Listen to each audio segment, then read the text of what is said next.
What's the deal, man? Feel by Craft. I don't know if I can consider this an emergency episode, but close enough.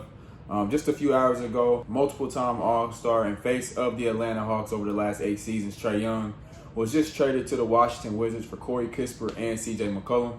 After this season, Trae, I think he's got one more year on his contract, which he's owed $49 million. So no matter the landing spot, to be honest, I think he was going to be okay no matter where he ended up. He leaves as the all-time leader in Hawks history in assists with 4,837, and he's also number one in 3 points. He's also number one in three-pointers made in 1,295. In 8 seasons with the Hawks, Trae Young has been to the Eastern Conference Finals, and he's also made a playoff appearance 3 times, all while never having another All-Star as a teammate. And I think it's pretty ironic how the one season where he does have a guy who has the trajectory of making an All-Star, Jalen Johnson, is the season where he gets traded somewhere else. And some believe Trae Young was even a rolled ankle away from making it to the NBA Finals a few years ago. Him and the Atlanta Hawks had a really good stretch in the playoffs, eliminating teams like the New York Knicks and the Philadelphia 76ers. Now, from a competitive standpoint, I don't really understand why Trae Young wanted to come to Washington. From reports that I've been seeing over the past few days, it looked like the Clippers and the Minnesota Timberwolves were his original destinations, with neither team having that much interest in him. Which, to be honest, kind of seems like Washington might have been like a 3rd or 4th option. A really young team with some promising players. Again, I don't really understand it right now from a competitive standpoint, but here in a few years, it can make a lot of sense. He's got guys like rookie Trae Johnson, who's only 19. Bub Carrington is only 20 years old. Alex Sarr is 20. Bilal Coulibaly is 21. And Keyshawn is only 22. So a nice core of young players around Trae Young. Arguably maybe one of the better rosters he's played with, especially in recent memory. And the reason I really don't understand it from a competitive standpoint is 4 out of the 5 guys that I named are considered guards or do a lot of their time, on the wing. With an addition of Trae Young, that just adds another guard. It would make sense if some of these guys were more defensive-minded, but outside of Bilal, none of these guys stand out as really solid defenders to me.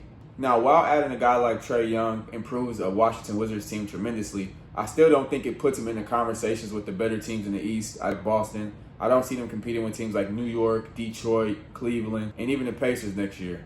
And that's not to say that it can't happen, because like I just mentioned earlier, Trae Young has been to the postseason 3 times without any All-Star teammates. So I don't think it would be smart to start doubting him now. A few pros out of this situation: Alex Sarr will become very wealthy playing next to a point guard, a pass-first point guard in Trae Young.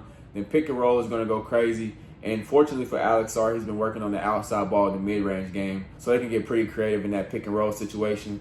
And this will probably be the best big man that Trae Young has played with, because I think Alex Sarr has the potential to be better than a guy like John Collins. It's a very athletic team who can run the floor, so I think they're going to score a lot of points. Again, I just think it's on defense where the concern comes in.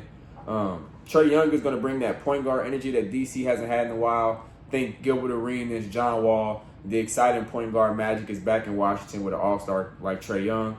And it kind of leaves an opening next year for some potential free agent signings. Now, depending upon how much Trae Young is going to get, assuming that he does sign an extension with Washington, I think he'll get paid. With all these young guys I just named, I think they're going to want to get paid here in the next few years.